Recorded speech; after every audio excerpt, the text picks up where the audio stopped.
तुम्ही भावनिक होऊन या निवडणुकीकडे बघू नका.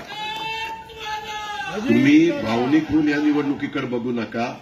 आपल्याला आपल्या मुलांचं, नातवंडांचं, पतवंडांचं भवितव्य आज कोण चांगल्या पद्धतीनं करू शकेल याचा विचार करा. आणि हा विचार केल्यानंतर तुम्ही हाही विचार करा, जसं तुम्ही सैनिक म्हणून लढत असताना तुमचा प्रमुख नेव्हीचा किंवा मिलिटरीचा किंवा एअरफोर्सचा हा तिथं खमक्या असेल तर त्यांच्या लिडरशिप खाली तुम्ही लढता. त्याच पद्धतीनं आपल्या देशामध्ये 140 कोटी जनतेचा पण नेता मजबूत असला पाहिजे. आज आम्ही ज्यांचं समर्थन करतोय, आम्ही ज्यांच्या पाठीशी उभं राहतोय ते आहेत नरेंद्र मोदी. ते तुम्ही पहा, जागतिक पातळीवर आज सर्वात लोकप्रिय नेता म्हणून त्यांच्याकडे बघितलं जातं. आज परदेशामध्ये देखील त्यांनी भारताचा नावलौकिक वाढवण्याचं काम केलंय.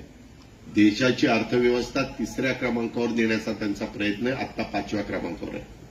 ह्या सगळ्या गोष्टी बाबांनो लक्षात घ्या. एकता अर्थव्यवस्था जगामध्ये 3ऱ्या क्रमांकावर गेली तर त्याचा डायरेक्ट इनडायरेक्ट फायदा त्या भारत देशाला, त्या देशाला होत असतो. तो आपल्याला होणार आहे.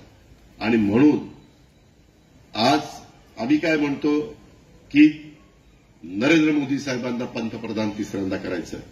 आमचे विरोधक त्यांनी नाव सांगावं कुणाला पंतप्रधान करायचं.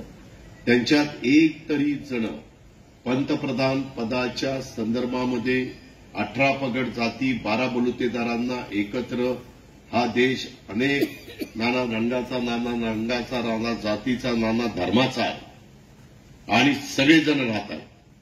बाबासाहेबांचा संविधान सगळ्यांना एक संघ ठेवत आहे. बाबासाहेबांची घटना सगळ्यांना न्याय देतीये. काही जण आरोप करतात हे घटना बदलणार, हे संविधान बदलणार, हे निवडणुकाच घेणार नाही. दादांचा खोटा आहे. आज विरोधकांना मुद्दा नाही. बारामतीमध्ये जसं बोलताना बारामतीचा आमदार कुठं विकासाच्या बाबतीमध्ये कमी पडला असं कुणी आरोप करू शकतो का? एकही करू शकत नाही.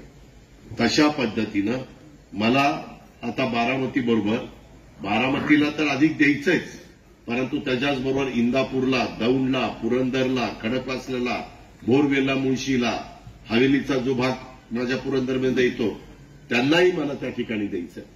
आणि ही देण्याची धमक आणि ताकद निश्चितपणे ह्या अजित पवारांच्या मध्ये आहे.